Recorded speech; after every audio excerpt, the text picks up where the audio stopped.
আসসালামু আলাইকুম।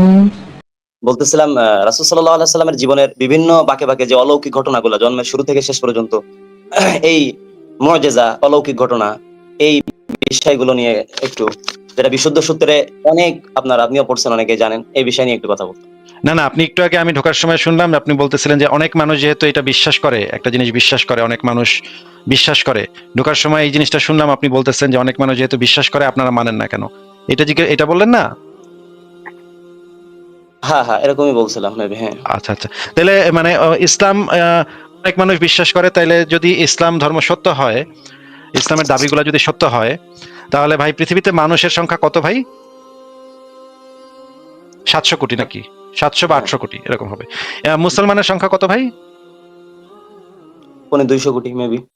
আচ্ছা, 250 কোটির ভিতরে আবার অনেকে আছে যারা হচ্ছে কি আহমদিয়া, তারা তো নবী মোহাম্মদের পরেও নবী আসছে এটা বিশ্বাস করে, তাই না? এগুলো তো বাদ দিতে হবে। অনেকের আবার আছে ইমান নাই, মানে মুসলমান নামে মুসলমান কিন্তু ইমান নাই, আসলে ধর্মটা মানে না, ওগুলা তো বাদও দিতে হবে। আচ্ছা ঠিক আছে, তারপরে ধরে নিলাম 250 কোটি হইতেছে মুসলমান, তাইলে ভাই বাদ বাকি কত থাকে অমুসলিম, পৃথিবীতে অমুসলিমের সংখ্যা? জি ভাই, বলেন আপনি।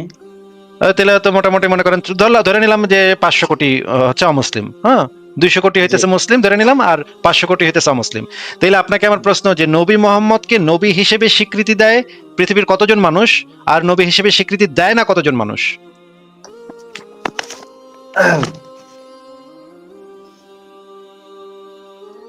আচ্ছা, তো মানে বলতে চাচ্ছেন যারা দেয় না তারা সত্যের পথে বা সঠিক পথে আছে, এটা কি না না, বলতে সেটা আমি চাচ্ছেন? বলতে চাচ্ছি না, সেটা আপনি আমাদেরকে বলছেন, সেটা আপনি যে বলছেন সেটা আমি আপনাকে দেখাচ্ছি।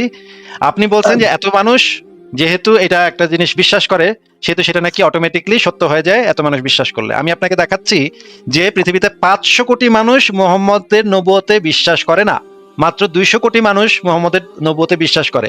এখন আপনার যুক্তি যদি এটা হয় যে বেশিরভাগ মানুষ যেটা বিশ্বাস করে সেইটাই সত্য, তাহলে তো ভাই নবী মোহাম্মদ একটা ভণ্ড নবী প্রমাণিত হইল, কারণ পৃথিবীর বেশিরভাগ মানুষ মোহাম্মদের নবুয়তে বিশ্বাস করে না। 500 কোটি, আমি 500 কোটি বেশি নাকি 200 কোটি বেশি, এটা আগে একটু বলেন।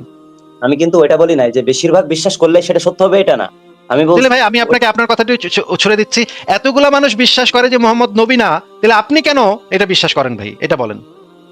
আচ্ছা ভাই, তো এই যে এগুলো কি মানে এমনি এমনি সবাই বলে, এমনি সবাই যে আমার প্রশ্নটার উত্তরটা আগে না, দেন। আপনি কেন বিশ্বাস করেন সেটা জিজ্ঞেস করতেছে। এত মানুষ বিশ্বাস করে না, আপনি কেন করেন? আমি বরঞ্চ তো আমাদের পাল্লাটা না না বিশ্বাস করাটার পাল্লাটা ভারী, কারণ আপনি যেই দলে আছেন সেই দলে আছে মাত্র গুইনা টুইনা আর 200 কোটি না, আরো কম, কিন্তু তারপরে ধরে নিলাম 200 কোটি, কিন্তু নবী মোহাম্মদের নবুয়তে বিশ্বাস করে না এরকম আছে 500 কোটি, মানে দ্বিগুণের থেকেও বেশি। তাইলে তো ভারী ভাই, সংখ্যাটা তো আমাদের সাথে আছে যারা নবী মোহাম্মদের নবুয়তে বিশ্বাস করে না। তাহলে এত মানুষ নবী মোহাম্মদ মানে ভণ্ড নবী মনে করে, আপনি কেন নবী মোহাম্মদকে সত্য নবী মানতেছেন? এত মানুষের কথা আপনি কেন না শুনে কম সংখ্যক মানুষের কথাটা শুনতেছেন? কিন্তু আপনার কম সংখ্যক লোকদের ভিতরে যদি শ্রেষ্ঠ মহান যারা আপনার অথেন্টিক সোর্স থেকে যারা মনে করেন আপনার সব থেকে জ্ঞানী মানুষ তারা যদি বলে, তো আপনি কেন গ্রহণ করবেন ও না? মানে আপনি বলতে চাচ্ছেন যে ওই যে বলছি সংখ্যা দিয়ে কিছু যায় আমরা আসে না। সবচেয়ে জ্ঞানী মানুষ। এক সেকেন্ড, মুসলমানরা সমাজের সবচেয়ে জ্ঞানী মানুষ। সেটা তো ভাই আমরা আমরা চোখের সামনে দেখতে পাচ্ছি, প্রতিদিন আমরা দেখতে আমাদের লাইভে এক একজন জ্ঞানী মুমিন এসে আমাদের কত কিছু বলে যায়, সেটা ভাই একটা ফানি ভাই, বিষয় হয়ে গেল। এই কথাটা তুই বলতে পারলেন? মুসলমানরা দুনিয়ার সবচেয়ে জ্ঞানী মানুষ। আমি আমি আমি আমি কোরআনের সেটাই জ্ঞান, বলছি। কোরআনের জ্ঞান শুধু ভাই, এটাতে বলে কোরআনের জ্ঞান, বুঝছেন? শুধু কি মুসলমানরাই কি বলছে, অন্য অন্য কাউরে আপনার এই যে যারা কিন্তু খ্রিস্টান কিন্তু কিন্তু মাহমুদ ভাই আগের যুক্তিটাতে ফেরত যাই, একটু কথাটা শুনেন। আপনি তখন বলেছিলেন যে এত মানুষ বিশ্বাস করতেছে আপনারা করতেছেন না কেন। তাইলে আচ্ছা, আপনি যদি কি বেশি সংখ্যক, যদি মানে সংখ্যাটা, ভাই ভাই কথাটা আপনি যখন বলছেন এত মানুষ বিশ্বাস করতেছে আপনি করতেছেন না কেন, আপনারা করতেছেন না কেন, তার মানে সংখ্যাটা আপনার কাছে একটা গুরুত্বপূর্ণ ফ্যাক্টর, যেটা দ্বারা আপনি বোঝাইতে যাচ্ছেন যে এত মানুষ বিশ্বাস করতেছে সুতরাং জিনিসটা সত্য, আপনারা কেন করতেছেন না? না, তাহলে আমি বলতে চাচ্ছি ওটা না ভাইয়া, শুনেন। আমি বলতে চাচ্ছি যে এত ঘটনা, এত মনে করেন সত্যতা, এত মজেজা ঘটছে তোমার পক্ষে বা আপনার অলৌকিক সত্যতা ঘটনা। বা মজেজা আমরা আস্তে আস্তে আসবো, সত্যতা বা মজেজা আস্তে আস্তে আসবো, এই সংখ্যাটাকে শেষ করে নিই, সংখ্যাটা শেষ করে তারপর আমরা মজেজা আর কি কি আছে আপনার কাছে সেগুলো আমরা আসবো না, অসুবিধা নেই। যে যে আগে সংখ্যাটা পয়েন্টটাকে আপনি বলছেন যে এত এত মানুষ বিশ্বাস করতেছে, হুম, যেহেতু এত এত মানুষ বিশ্বাস করতেছে মুজিজাতে, সেহেতু মুজিজাগুলোতে বিশ্বাস করা যৌক্তিক বা মুজিজাতে বিশ্বাস করা ঠিক আছে। এই কথাই তো আপনি জি। বলছিলেন, যেহেতু এত এত মানুষ বিশ্বাস করতেছে, তো মানুষের সংখ্যার উপরে ভিত্তি করে কোনো ঘটনাকে সত্য বলার কোনো যৌক্তিকতা থাকতে পারে কিনা সেটাই নিয়ে আসিফ ভাই আপনাকে আলোচনা, মানে সেই বিষয়টা নিয়ে আসিফ ভাই আপনাকে আলোচনা করতেছে। না ভাইয়া, বুঝতে পারছেন অনেকেই ভাই? আমি আমি মনে করি মাহমুদ ভাই আমি মনে করি কত মানুষ কোন জিনিস বিশ্বাস করে সেটা দিয়ে সত্যের কিছু যায় আসে না, সেটা দ্বারা সত্য নির্ধারণ করা যায় না।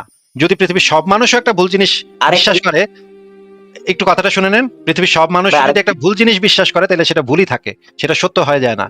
কতজন মানুষ বিশ্বাস করতেছে এইটা দ্বারা কোনো সত্যতা নির্ণয় করা সম্ভব না, এটা আমি মনে করি। কিন্তু আপনি মনে করেন, আপনি আমাদেরকে প্রস্তাব করছেন যে এতটি মানুষ বিশ্বাস করতেছে মুজিজা, এতটি মানুষ বিশ্বাস করতেছে নবুয়তে, আপনারা কেন করেন না? তার মানে আপনি সংখ্যায় বিশ্বাস করেন, আপনি মনে করেন সংখ্যায় বেশি হইলে তাহলে এটা সত্য হয়ে যায়, ঘটনাটা সত্য হয়ে যায়। তাহলে ভাই খ্রিস্টান ধর্মে বিশ্বাস করে কিন্তু মুসলমানদের থেকে বেশি মানুষ, তাহলে কি খ্রিস্টান ধর্মটা সত্য হয়ে গেছে? ভাইয়া আপনার খ্রিস্টান ধর্মে এমন কোন ব্যক্তিত্ব ওরা উপস্থাপন করতে পারবে না রাসূল সাল্লাল্লাহু আলাইহি সাল্লামের মতো এরকম কোন পারবে কি পারবে না সেটা ভিন্ন জিনিস, সেটা ভিন্ন জিনিস। আপনাকে জিজ্ঞেস করেছি যে খ্রিস্টান ধর্মে বিশ্বাস করা হয় যীশু খ্রিস্ট হইতেছে আল্লাহর পোলা, এইটাতে পৃথিবীর প্রায় 250 কোটি মানুষ বিশ্বাস করে, খ্রিস্টান যারা তারা মুসলমানদের থেকে বেশি সংখ্যায়। তাহলে তো সংখ্যাটা যদি ইম্পর্টেন্ট কোনো ফ্যাক্টর হয় তাহলে তো ইসলাম ধর্ম মিথ্যা প্রমাণ হবে, খ্রিস্টান ধর্ম সত্য প্রমাণ হবে। আপনি কি মাইনে নিবেন তখন যে যেহেতু সংখ্যায় ওরা বেশি, এতটি মানুষ বিশ্বাস করতেছে, সুতরাং খ্রিস্টান ধর্ম সত্য হয়ে গেল, যীশু খ্রিস্ট আল্লাহর পোলা হয়ে গেল, এটা কি আপনি বিশ্বাস করবেন তখন?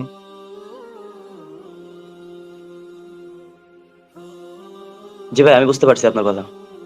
তার মানে আপনি বুঝতে পারছেন সংখ্যা জন মানুষ কোন কি বিশ্বাস করে সেটা দিয়ে আমরা সত্য নির্ণয় করতে পারি না, তাই না?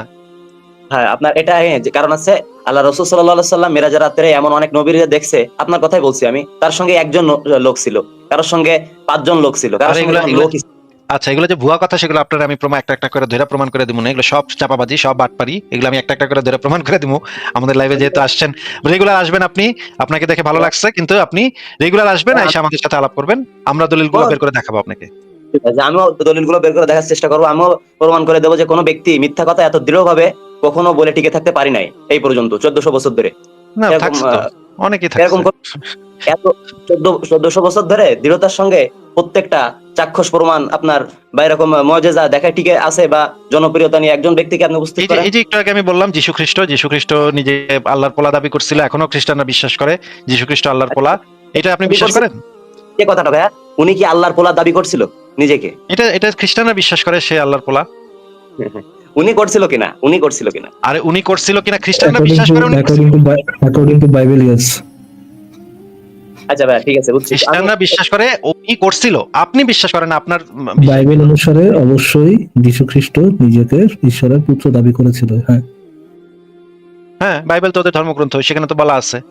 সেটা আপনি বিশ্বাস না, সেটা আপনার বিশ্বাস অনুসারে সেটা বিকৃত, আর তাদের বিশ্বাস অনুসারে আপনারটা হইতেছে, আপনার নবী হইতেছে একটা পেডোফাইল ভণ্ড নবী। আচ্ছা বুঝছি ভাই। আমি এটা তো ভাই ভাই আপনাকে আমার জিজ্ঞাসাটা হচ্ছে যে আপনি তো ঘটনাচক্রে একটা মুসলিম পরিবারে জন্মাইছেন, তাই না? না আমাকে আপনি দেখান, আমাকে আপনি সেরকম না, আপনি কি কনভার্টেড মুসলিম নাকি আপনি একটা মুসলিম পরিবারে জন্মাইছিলেন? না অবশ্যই দ্বিতীয়টা, মুসলিম পরিবার। আচ্ছা, মুসলিম পরিবারে জন্মাইছেন, আপনাকে ছোটবেলা থেকে তো ইসলামের শিক্ষা দেওয়া হয়েছে, দ্বীনের শিক্ষা দেওয়া হয়েছে, তাই না? জি জি হয়েছে। ধরেন ঘটনাচক্রে আপনি একটা প্রশ্ন করি ভাই, মাহমুদ ভাই ঘটনাচক্রে ধরেন আপনি একটা রোমান ক্যাথলিক পরিবারে, খ্রিস্টান রোমান ক্যাথলিক পরিবারে জন্মাইছেন, আজকে ধরেন ঘটনা তো ভিন্নও করতে পারতো, তাই না? আপনি আমেরিকা একটা, এটা যে ঘটনাক্রমে তা না, আপনার এটা নির্ধারিত। সেটা ঠিক আছে, সেটা নির্ধারিত, ঠিক আছে, কিন্তু আমি একটা থিওরিটিক্যাল একটা জিনিস কল্পনা করতেছি। মানে ধরেন আপনি স্কুলে করেন নাই যে তোমার 10 টাকা দেওয়া হইলো, তুমি বাজারে গিয়ে কলা কিনে আনো, একটা কলার দাম 2 টাকা, তাহলে কয়টা কলা কিনতে পারবা, এরকমের ইয়া করছে না? আপনিও তো করছেন এগুলো, অঙ্ক টঙ্ক, তাই না? জি ভাই। এরকম একটা করতেছি, আপনি ভাইবেন না যে আপনার 10 টাকা আমি দিছি বা কলা আসলে কিন্তু এগুলো ভাইবেন না, এটা জাস্ট ধরে নিতেছি আমরা। হ্যাঁ, ধরেন যদি আপনার জন্মটা একটা খ্রিস্টান পরিবারে হইতো, তাহলে আপনারা ছোটবেলা থেকে শিখাইতো যে যীশু খ্রিস্ট ছিল আল্লাহর পোলা, বাইবেলে যা লেখা আছে সব সত্য কথা লেখা আছে, আমরা বাইবেল মেনে চলবো, আমরা চার্চে গিয়ে ফাদারের কাছে ফাদারের ইসে হাতে চুমা দিব, তারপরে হোলি ওয়াটার দিয়ে আমরা ইয়া করব, এগুলোই তো আপনারা শিখাইতো, তাই না? জি। তারপরে হয়তো আপনার একটা চার্চ স্কুলে পাঠাই দিত, সেখানে কি আপনি বাইবেল শিখতেন, বাইবেলে কি কি লেখা আছে, তারপরে আপনি ফাদারের মতো একটা পোশাক পরা বিভিন্ন জায়গায় গিয়া বক্তব্য দিতেন যে আমাকে মহান ঈশ্বর বলেছেন, আমাকে পবিত্র যীশু খ্রিস্ট আল্লাহর ছেলে যীশু খ্রিস্ট বলেছেন, এইটা। তখন তো আপনি এরকম দাঁড়িয়েও থাকতো একই, কিন্তু আপনি কইতেন আর কি ভিন্ন কথা, যীশু খ্রিস্ট যার পোলা, এটা আপনি সবাই প্রচার করতেন এবং সবাই বলতেন আসো তোমরা খ্রিস্টান ধর্মের পতাকা তলে সবাই চলে আসো, তাইলে যীশু খ্রিস্ট তোমাদের জান্নাতে নিয়ে যাবে, এটা তো বলতেন তখন, তাই না? হ্যাঁ বলতাম।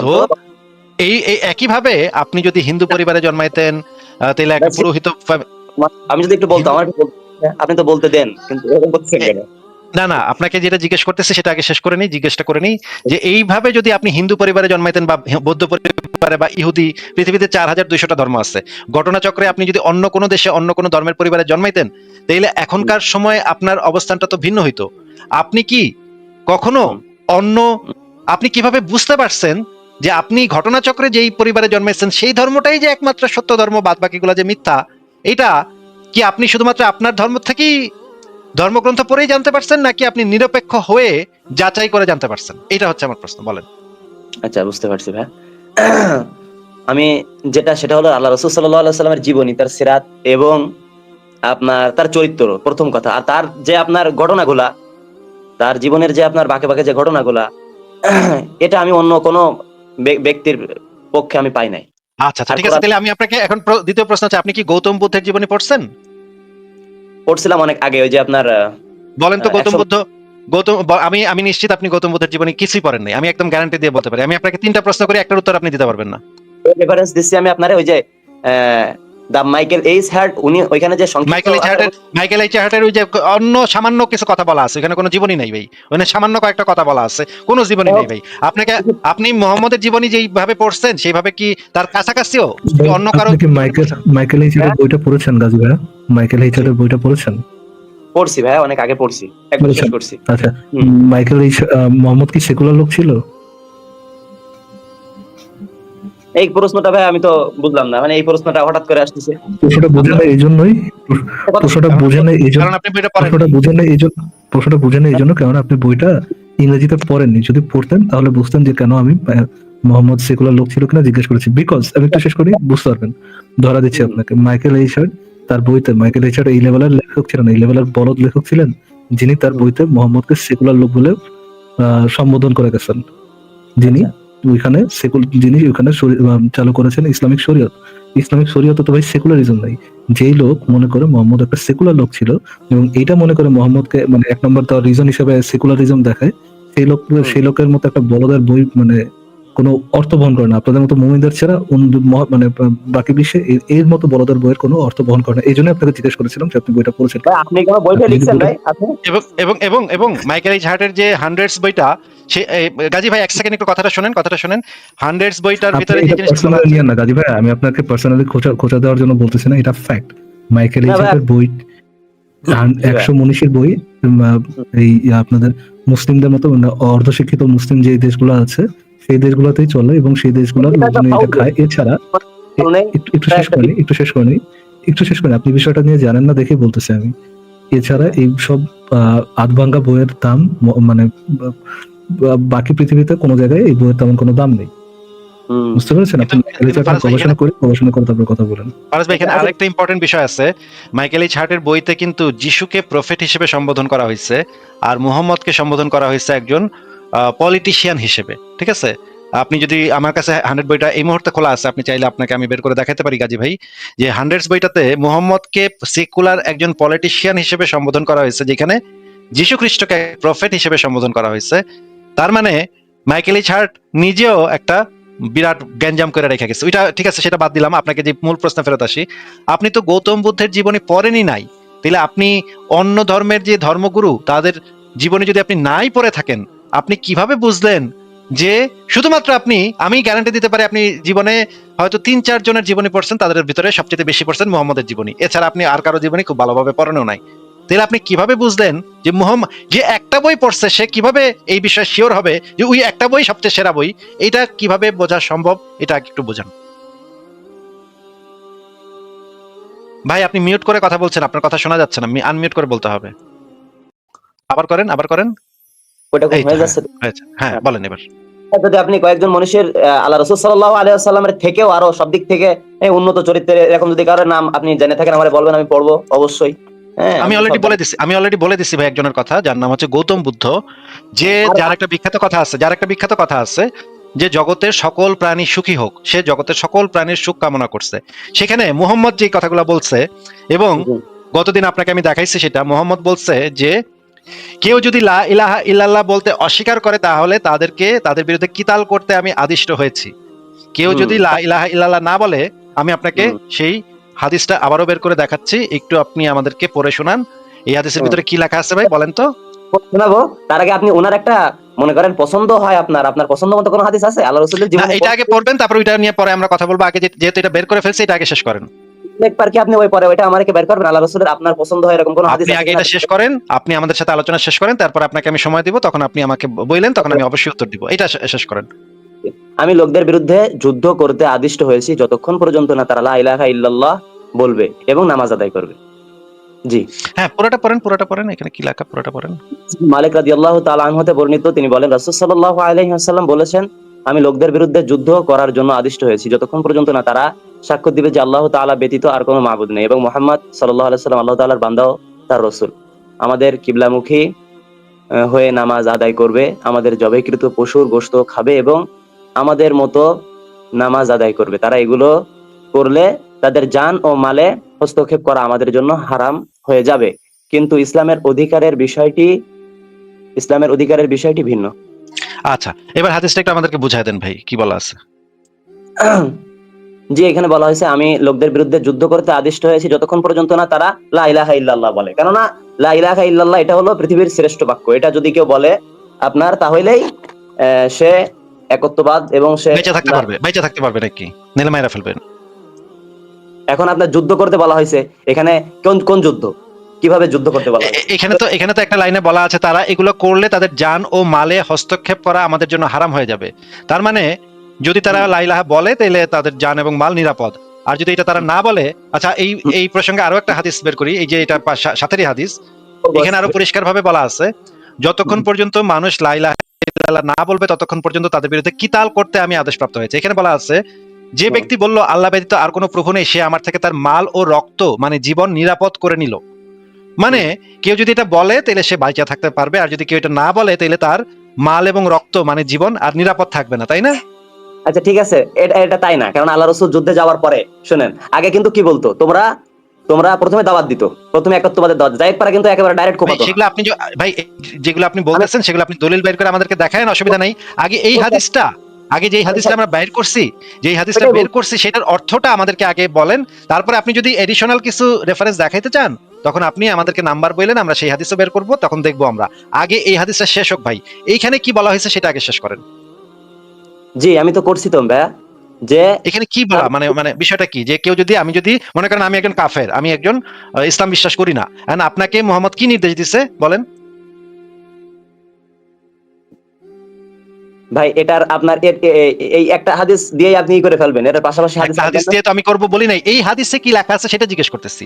এই হাদিসে যে জিনিসটা লেখা আছে সেটা আপনি শুধুমাত্র বলেন আপাতত। এরপরে যদি আপনি যদি কোনো হাদিস বের করে সেটা নিয়ে আলোচনা করতে চান, আমরা অবশ্যই সেটা করব। আগে আপাতত যেহেতু এই হাদিস বের করছি, এই হাদিসটা নিয়ে আলাপটা শেষ করার পরে আমরা আরেকটা হাদিসে যাব, তখন আপনি সেটা বের করে দেখেন। এই হাদিসে আপনার আপত্তির বিষয়টা কোথায়, খটকাটা কোথায় আমারে বলেন, আমি সেটা আপত্তির বিষয় আপনাকে যেটা জিজ্ঞেস করছি, যে আমি মনে করেন একজন কাফের, ফারাজ ভাই একজন কাফের, আপনি একজন মুসলমান। এখন আল্লাহর নবী আপনাকে কি হুকুম দিচ্ছে এখানে, সেই হুকুমটা আপনার উপরে যে হুকুম জারি করছে আপনার আল্লাহর নবী, সেই হুকুমটা আমাদেরকে বলেন যে আপনার কি করতে হবে আমাদের বিরুদ্ধে। যদি লা ইলাহা ইল্লাল্লাহ আমরা কখনোই আপনার নবীর ধর্ম আমরা কখনোই গ্রহণ করবো না, এটা আপনি জানেন। আমাদের বিষয়ে কি হুকুম করতে বলেছে আপনার নবী?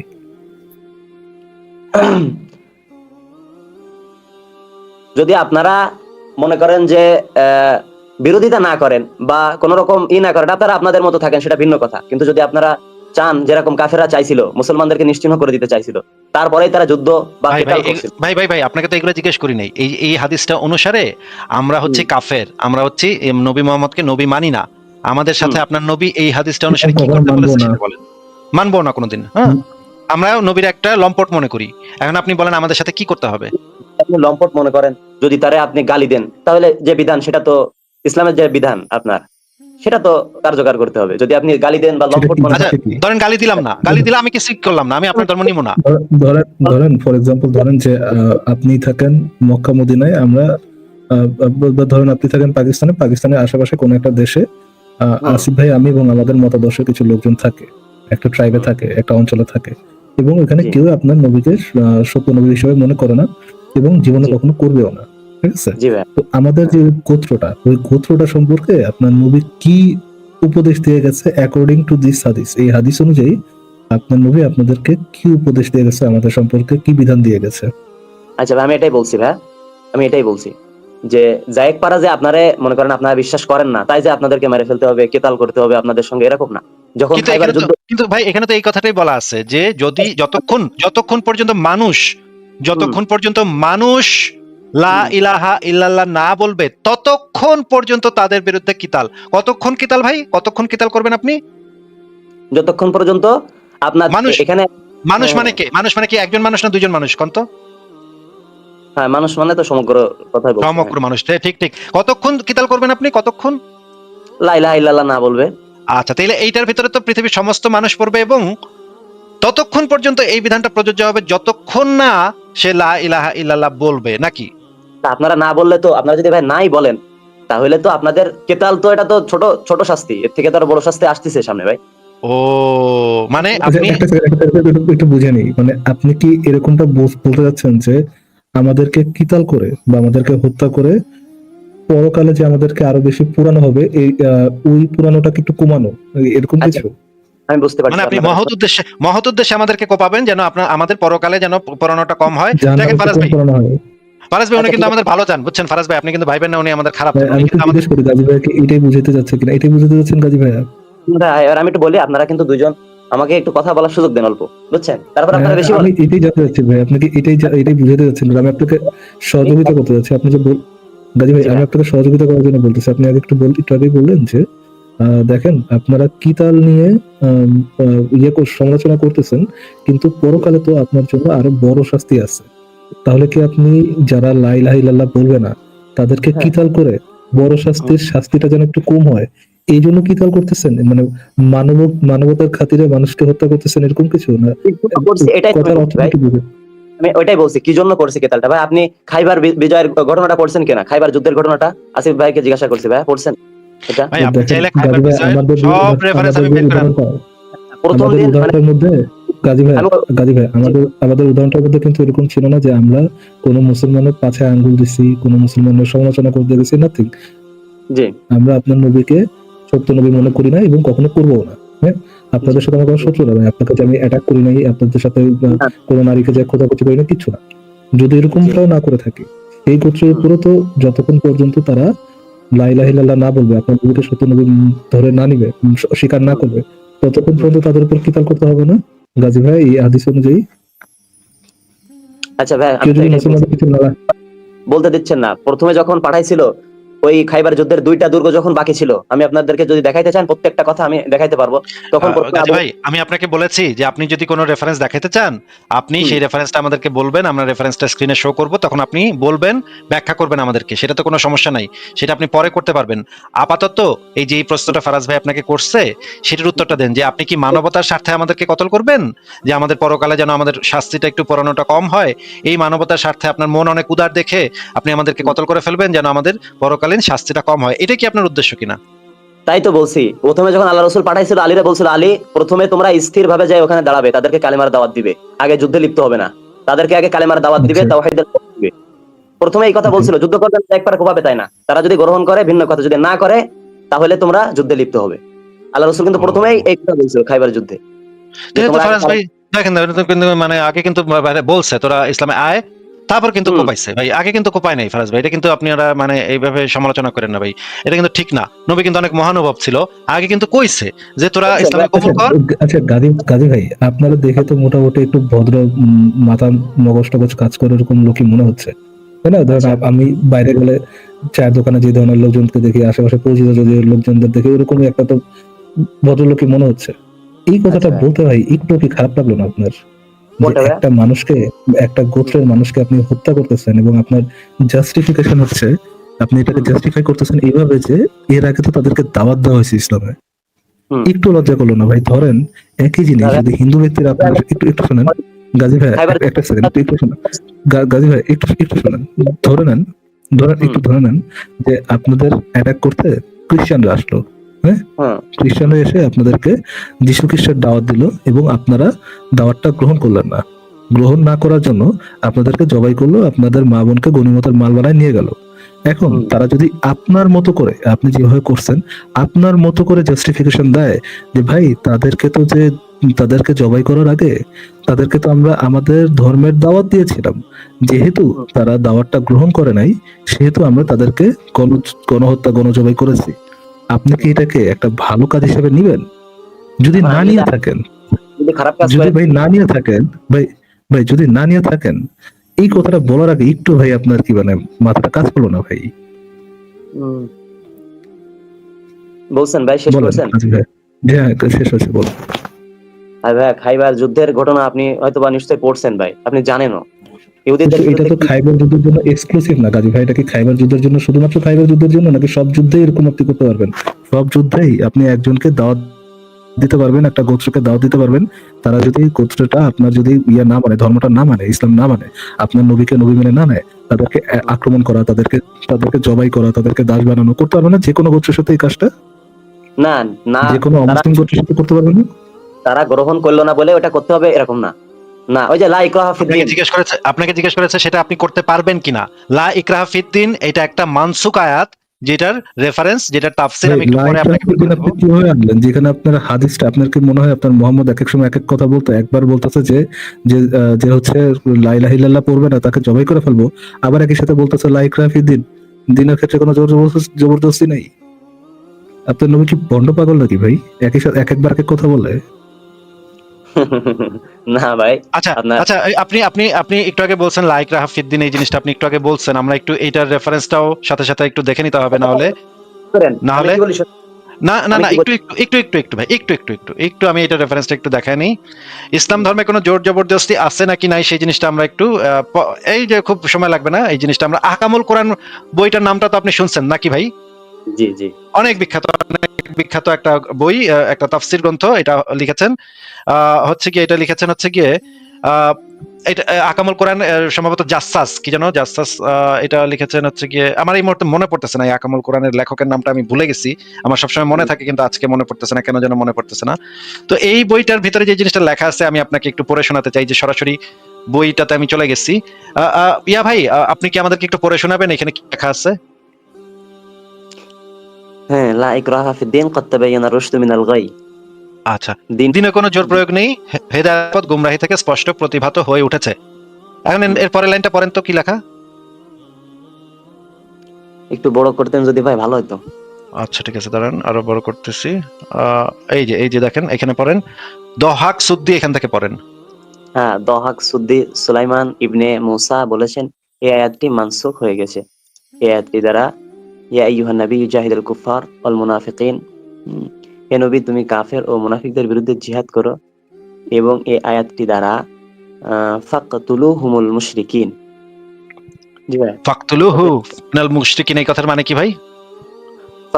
ফাকতুলুল মুশরিকিন, ফাকতুলুল মুশরিকিন মানে আচ্ছা, অতএব তোমরা, অতএব তোমরা এখানে যুদ্ধের ক্ষেত্রে তারা যদি তোমাদেরকে আঘাত করে তাহলে না না না, মুশরিকদের এখানে হত্যা করো। না, এই কথা এখানে লেখা নাই ভাই, এইখানে আপনাকে লেখা নেই ভাই। ভাই ভাই এটা এখানে লেখা নাই, বংচং বুঝায় না, বংচং বুঝায় না। বংচং বুঝায় না ভাই, এগুলো এটুকু লেখা নিয়ে নেই এখানে। এই সূরা না না, তাওবার যেটা লেখা আছে সেটা পড়েন আপনি, যেটা যেটা আপনার নিজস্ব বক্তব্য এখানে ঢুকায়েন না ভাই। আমি আপনার কথাটা যে মিথ্যা কথা সেটা আমি একটু পরে দেখাবো, আপনি আগে এটা পড়েন। আচ্ছা ভাই, এই যে আপনি বের করলেন ফাকতুলুল মুশরিকিন, এটার আগের আয়াত 4 আয়াত কই? 4 নম্বর আয়াতটা একটু বের আমি করেন ভাই। অবশ্যই দেখাবো, এই যে আমি এই তাফসিরে এর আগের আয়াত পরের আয়াত দেয়া নাই, আমি জি আপনাকে ভাই, সরাসরি তাফসির পড়াচ্ছি। তাফসিরে যেটা লেখা আছে আমি শুধুমাত্র সেটা দেখাচ্ছি, আমি আপনাকে কোনো জিনিস গোপন করতেছি না। তাফসিরে বলা আছে যে ওই আগের আয়াতটা, দিনে জোর জবরদস্তি নাই, এই আয়াতটা মানসুখ হয়ে গেছে এই আয়াত দুইটা দ্বারা। হে নবী তুমি কাফের ও মুনাফিকদের বিরুদ্ধে জিহাদ করো এবং অতএব তোমরা মুশরিকদেরকে হত্যা করো, এই দুই আয়াত দিয়ে মানসুখ হয়ে গেছে। জি। এই জিনিসটা এই তাফসির গ্রন্থে লেখা আছে। এবার এই তাফসিরের নিচে আরো অনেক মজার মজার কথা আছে, আপনি পড়বেন, আমরা তো শুনবো, আপনার মুখ থেকে শুনবো। আপনি জাস্ট একটু পড়ে যান ভাই, আমরা একটু শুনি আপনার মুখ থেকে। আমি যাচ্ছি ভাই। আপনি তোমায় মানে এই আয়াতটা এই জন্য বের করছেন যে এটা প্রমাণ করার জন্য এই আয়াতটা মানসুখ আমি হয়ে কোনো গেছে। আমি কোনো আয়াত বের করিনি, কোনো স্পেসিফিক আয়াত বের করিনি, আমি এই আয়াতের তাফসিরটা বের করছি, যেন তাফসিরের ভিতরে এই আয়াতের ব্যাখ্যাটা দেয়া থাকে। আমি কোনো একটা আয়াত বের করি নাই, আমি তাফসিরটা বের করছি যেন এই আয়াতটা সম্পর্কে বিধান, ইসলামের বিধানটা ভালোভাবে বোঝা যায়। তাফসির মানে হচ্ছে ব্যাখ্যা, ব্যাখ্যা মানে বিশ্লেষণ, মানে সম্প্রসারিত করা। আপনাকে আমি সম্প্রসারিত করে দিচ্ছি যেন আপনি ভালোভাবে আয়াতটা বুঝতে পারেন। এই জন্য আপনি একটু দয়া করে জি একটু ভাই, আমাদেরকে পড়ে শোনান এখানে কি লেখা আছে। হ্যাঁ পড়ছি, বুঝতে পারছি। আপনাকে ধন্যবাদ। আপনি সহজ করে দেওয়ার জন্য আপনি আরো ব্যাখ্যারে সহজ করে দিচ্ছেন। তো যাই হোক, আল হাসান ও কাতাদা বলেছেন দিনে জোর প্রয়োগ নেই। কথাটি বিশেষভাবে সেই আহলি কিতাব লোকদের বেলায় যারা জিজিয়া দিতে প্রস্তুত হবে, যারা জিজিয়া দিতে প্রস্তুত হবে। হ্যাঁ, তো আরবের সাধারণ মুশরিকদের বেলায় এ কথা নয়, সাধারণ মুশরিকদের বেলায় এই কথা নয়, কেননা তারা বশ্যতা স্বীকার করে জিজিয়া দিতে রাজি হয়নি। তারা রাজি হয়নি বশ্যতা স্বীকার করে। তাদের নিকট থেকে হয় ইসলাম কবুল নিতে হবে, না হয় তরবারির আঘাত তাদের উপর পড়বে। জি ভাই। আচ্ছা, তাহলে আরবের মুশরিকদের সম্পর্কে ইসলামের কি বিধান তাইলে? এখন এই একটা তাফসির পড়ে ভাই এটা বুঝে ফেলবো? ভাই মানে এই একটা আয়াত পড়েও কিছু বুঝবেন না, একটা তাফসীর পড়েও কিছু বুঝবেন না, কিন্তু এখানে কি লেখা সেটা আমি জিজ্ঞেস করতেছি। হ্যাঁ, এখানে লেখা তো আমি কি আবার প্রথম থেকে পড়বো নাকি আপনার মেন কোন? আমি আপনাকে জিজ্ঞেস করেছি আরবের মুশরিকদের বেলায় তো শুধুমাত্র ইসলাম নিতে হবে অথবা তরবারির আঘাত, তাই না? হুম। এইটাই তো এখানে লেখা নাকি?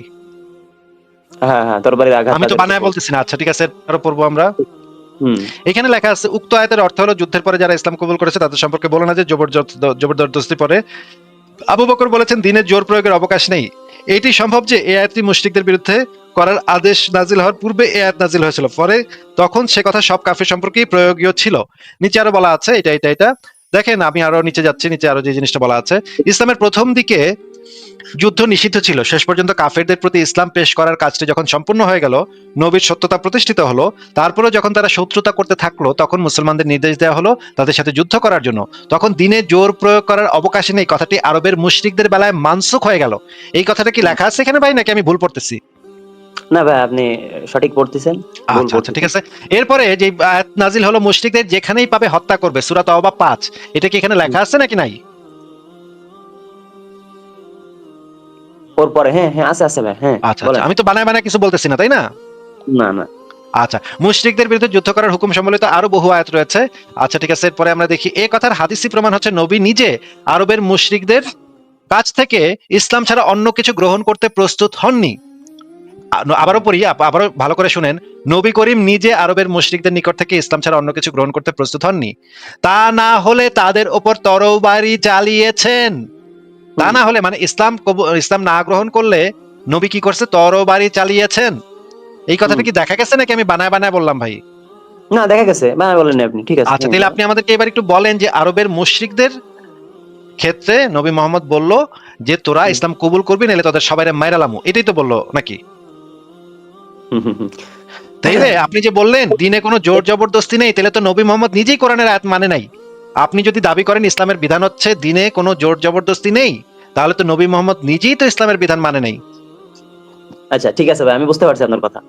আপনি তাহলে যেটা বলতে আপনি কি মনে করেন যে নবী মোহাম্মদ ইসলাম বুঝে নাই, কোরআন বুঝে নাই, এই কারণে নবী মোহাম্মদ তাদের কোপাকপি করছে?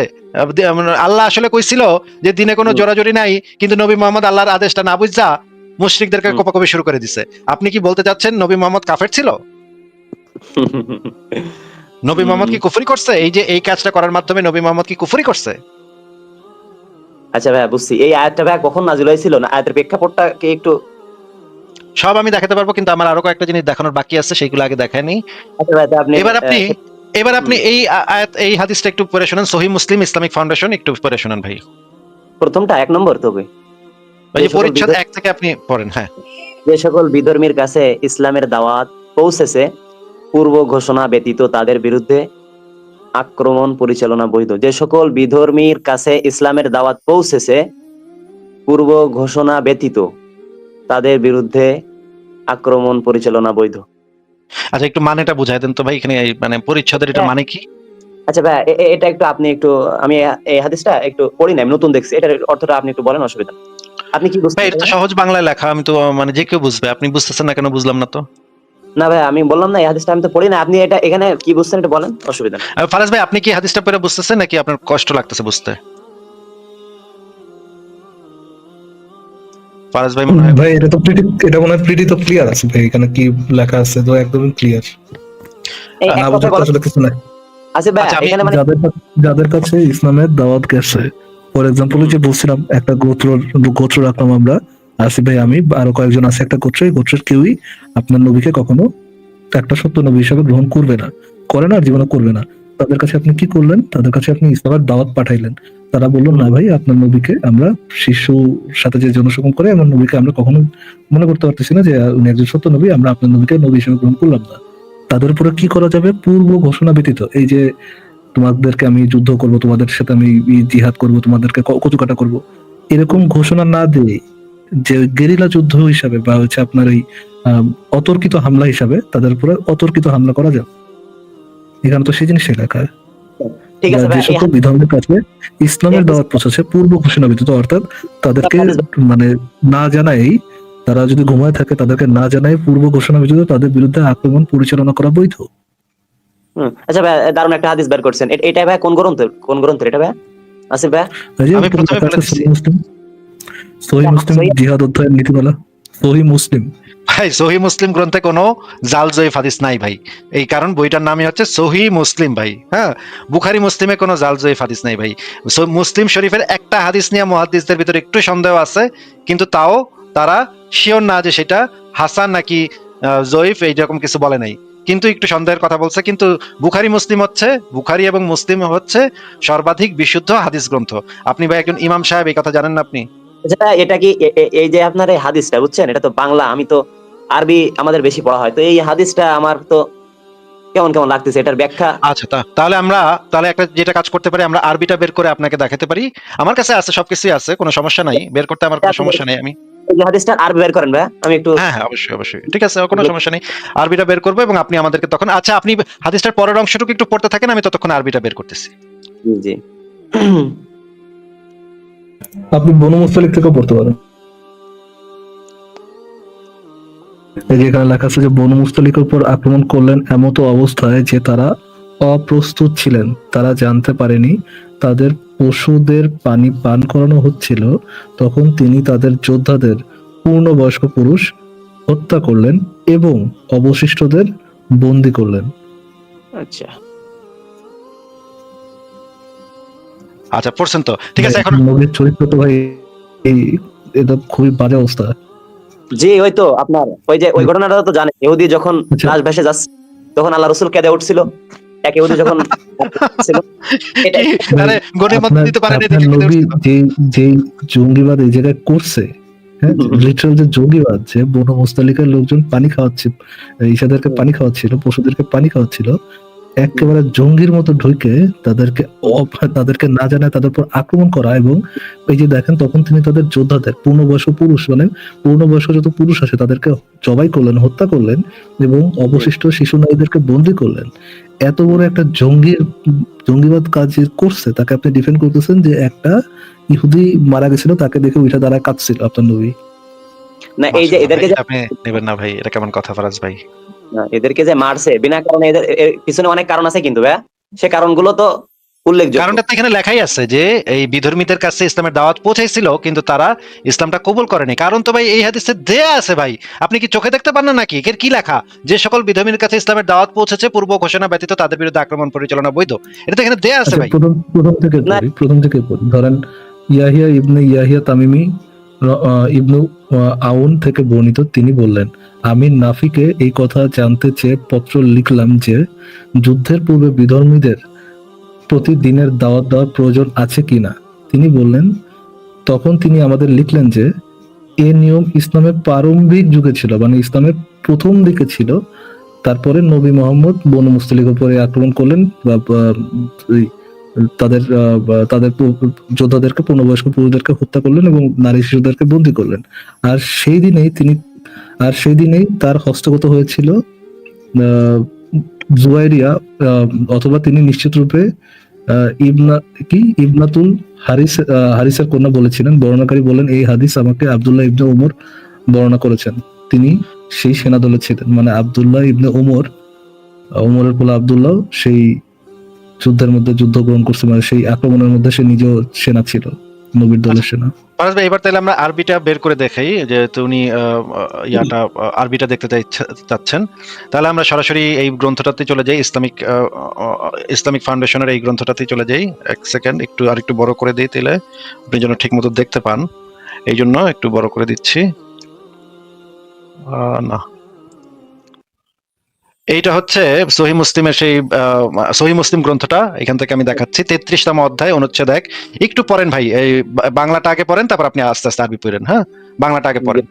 কাছে যে কাফিরদের কাছে ইসলামের দাওয়াত আহ্বান পৌঁছেছে তাদের উপর অতর্কিত আক্রমণ করা বৈধ। জি, হাদাসানা ইয়াহইয়া ইবনে ইয়াহইয়া তামিমি হাদাসানা সুলাইমান ইবনে, ভাই একটু উপরে তুলেন ভাই, পড়ছি হ্যাঁ হ্যাঁ, আমি বাংলাটা দিচ্ছি দিচ্ছি দিচ্ছি, আরবি হ্যাঁ করতে পড়েন দেখি। পড়েন। حدثنا يحيى بن يحيى حدثنا سليمان عن أبي كتبت إلى نافع أسأله عن الدعاء قولا قال فكتب إليه إنما كان ذلك في أول الإسلام. জি ভাই উপরে তুলেন একটু। আমাদেরকে অনুবাদ করে দিতে পারেন আপনি, আপনি যদি চান অনুবাদ করে দিতে পারেন আমাদেরকে, বলেন।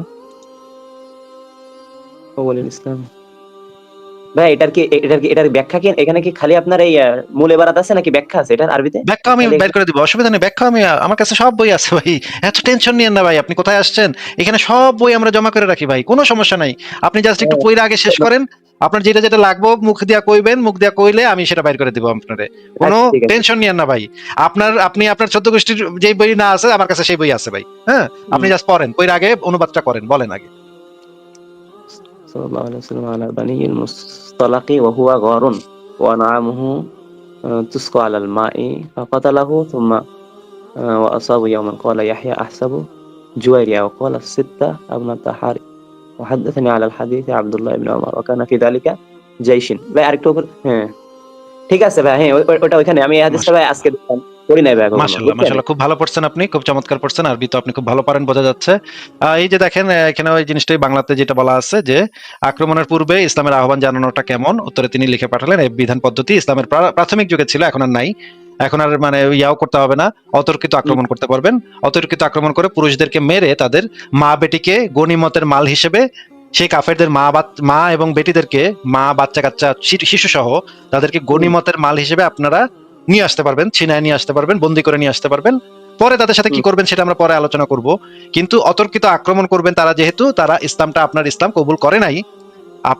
আপনি তাদেরকে ইসলামের দাওয়াত দিছিলেন কিন্তু তারা সেটা কবুল করে নাই, এই কারণে আপনারা এই কাজটা করতে পারবেন। এবার আমরা সহিহ মুসলিমের যে ব্যাখ্যা গ্রন্থ শরহে মুসলিম, সেই গ্রন্থ থেকে একটা পাতা একটু পড়ি। আপনি যেহেতু ব্যাখ্যাটা জানতে চাইছেন, তাহলে আমরা সহিহ মুসলিমের, হ্যাঁ এটারও আবার ব্যাখ্যা লাগবো না, এটার বের করতেছেন কি, এটার কিসের ব্যাখ্যা বের করছেন? এটা হচ্ছে সহিহ মুসলিমের, ইমাম নববী সহিহ মুসলিমের ব্যাখ্যা করছে, এটা তো আপনি জানেন তাই না? জি জি। ইমাম নববীর যে একটা বিখ্যাত ব্যাখ্যা গ্রন্থ আছে, সেইখান থেকে বেশ কিছু অংশ সন্নিবেশিত করে এই ব্যাখ্যা গ্রন্থটা লেখা হয়েছে। আমি ব্যাখ্যা গ্রন্থটা বইটা আমি মূল বইটা আমি বাইর করতেছি, কিন্তু আপাতত আপনি এই জিনিসটা আগে একটু পড়েন। এই ব্যাখ্যা গ্রন্থ থেকে আমি দেখাইতেছি, মূল বই থেকেও আমি দেখাবো, অসুবিধা নেই। কিন্তু এই চতুর্থ ধাপটা একটু আপনি আগে পড়ে শোনান, আমি ততক্ষণে বের করে ফেলি জিনিসটা। হ্যাঁ জি জি।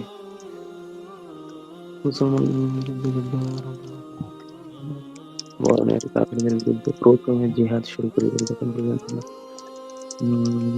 তাহারা সংগ্রহণ। একটু জোরে জোরে পড়েন, আমরা শুনি ভাই, সবাই শুনি, আমরা বুঝি আপনি কি পড়তেছেন। ভাই সবাই দেখতে পাচ্ছে না ভাই? কিন্তু দেখতে পাচ্ছে, কিন্তু আপনি পড়ে শুনাইলে আপনারাও শুনতে পাইলাম, চোখ এবং কান দুইটা একসাথে কাজ করলো, তখন আমরা ভালো বুঝতে পারলাম আর কি। ঘোষণা আবু বকর সিদ্দিক রাদিয়াল্লাহু তাআলা আনহু জবানিতে এই ধাপের ঘোষণা দেওয়া হয়েছিল। আল্লাহ সুবহানাহু ওয়া তাআলা সূরা তাওবার বিস্তারিত নাযিল। ফাইদান সালাখাল আশহুরুল হুরুম ফাকাতুল মুশরিকিন হাইথু ওয়াজাদতুমুহুম ওয়াখুযুহুম ওয়াকতুলুহুম ওয়া'দু লাহুম কুল্লা মারসাদ ফাইন তাবু ওয়া আকামুস সালাতা ওয়া আতাউয যাকাত ফাখাল্লু সাবিলাহুম ইন্নাল্লাহু গফুরুর রাহিম। ফাখাল্লু সাবিলাহুম ইন্নাল্লাহু গফুরুর রাহিম। قاتلوا الذين لا يؤمنون بالله واليوم الآخر ولا يحرمون ما حرم الله ورسوله ولا يدينون دين الحق من الذين أوتوا الكتاب حتى يعطوا الجزية عن يد وهم صاغرون। দেখছেন ভাই, কোরআন শরীফ এরকম একটা জিনিস, হ্যাঁ তিনি ওইখানে 1400 বছর আগে লক্ষ লক্ষ মানুষ এখনো পর্যন্ত পড়ে, এটারে মুখস্থ করে রাখে। এরকম কোন বই আমি এখনো পর্যন্ত পাইলাম না যে এখন ভাই অন্য প্রসঙ্গে কথা বলতেছেন কেন ভাই? কোরআনে কি আছে না, আপনাকে যেটা দেখাচ্ছি সেটা একটু বুঝান আমাদেরকে, এখানে কি লেখা আছে সেটা একটু আগে বুঝায় নেন। অন্য প্রসঙ্গে যেতেছেন কেন ভাই? কোরআন এরকম একটা বিষয়, এটারে মানে মানুষ এত ভালোবাসে কেন বুঝলাম না কোরআনটারে। আরে ভাই, ভালোবাসে না খারাপ বাসে সেটা তো আপনাকে এই মুহূর্তে তো আলোচ্য হচ্ছে না ভাই, প্রসঙ্গ চেঞ্জ করতে চেষ্টা করতেছেন কেন? আচ্ছা, আপনাকে আমি সরাসরি এই বইটাও আমি বের করে ফেলছি, বইটা থেকে আমি দেখাচ্ছি। বইটা থেকে আমরা একটু দেখি যে এখানে আসলে কি বলা আছে। এটা হচ্ছে সহিহ মুসলিমের ব্যাখ্যা গ্রন্থ, দেখা যাচ্ছে তো ভাই নাকি? জি জি ভাই, দেখা যাচ্ছে। ভাই শতটা এতই ভালোবাসে যে আপনার যখন ওইটারই ব্যাখ্যা গ্রন্থ পড়তে দেওয়া হইলো, আপনি জোরে করে পড়ার সাহসটা পর্যন্ত পাইলেন না।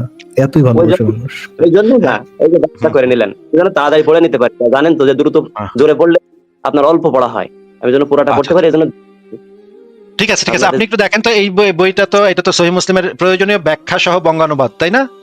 জি জি জি ভাই। আচ্ছা, এটার 12 পৃষ্ঠাতে আমরা যাব। 12 পৃষ্ঠাতে আমি বলেছিলাম যে 12তম পৃষ্ঠাতে এই জিনিসটা বলা আছে। আমরা একটু সরাসরি বই থেকে দেখে নিই যে 12 পৃষ্ঠাতে আসলে এটা বলা আছে নাকি নাই। 12 পৃষ্ঠাতে যাই, 12 পৃষ্ঠাতে যাই। এই যে দেখেন, চতুর্থ ধাপ। একটু তাইলে এখন দেখেন তো, আমি যেটা দেখাইছিলাম একটু আগে সেটাই এখানে লেখা কিনা। জি জি, এটাই লেখা। হ্যাঁ এখানে কি বলা, প্রথম লাইনটা একটু বুঝাই দেন তো আমাদেরকে, বাংলা একটু ভালো করে বুঝাই দেন তো প্রথম লাইনটা কি। ভাইয়া, এত ছোট দেখা যাচ্ছে, বুঝছেন? আচ্ছা, অসুবিধা নেই, আমি বড় করে দিব ভাই, আপনি টেনশন নিয়ে না, জাস্ট বলবেন আমাকে। আপনি আসছেন আমাদের সাথে, আপনি একজন আমাদের গেস্ট মেহমান, হুম, আপনার জন্য একটু বড় করতে পারবো না, এটা কোনো কথা হইলো ভাই? কি বলেন ভাই? একটু আচ্ছা, পড়েন তাইলে, আমরা বড় করে দিছি। দাঁড়ান দাঁড়ান দাঁড়ান, এক সেকেন্ড এক সেকেন্ড এক সেকেন্ড, হ্যাঁ এবার পড়েন ভাই, এবার আশা করি এতটা ভালো করে তো ভাই জীবনে আমার সাথে কথা বলেন না আসিফ ভাই। না ভাই, উনি আমাদের দিনই একজন ভাই, একজন মুমিন ভাই, ওনার সাথে তো একটু বেশি এক্সট্রা খাতির করে কথা বলতেই হবে ভাই। আপনি কি বলেন ভাই? উনি একজন মুসলিম না, মুসলিমের সম্মান তো সব জায়গায়। পড়েন ভাই এবার, আল্লাহ আল্লাহ বিসমিল্লাহ বলে পড়েন।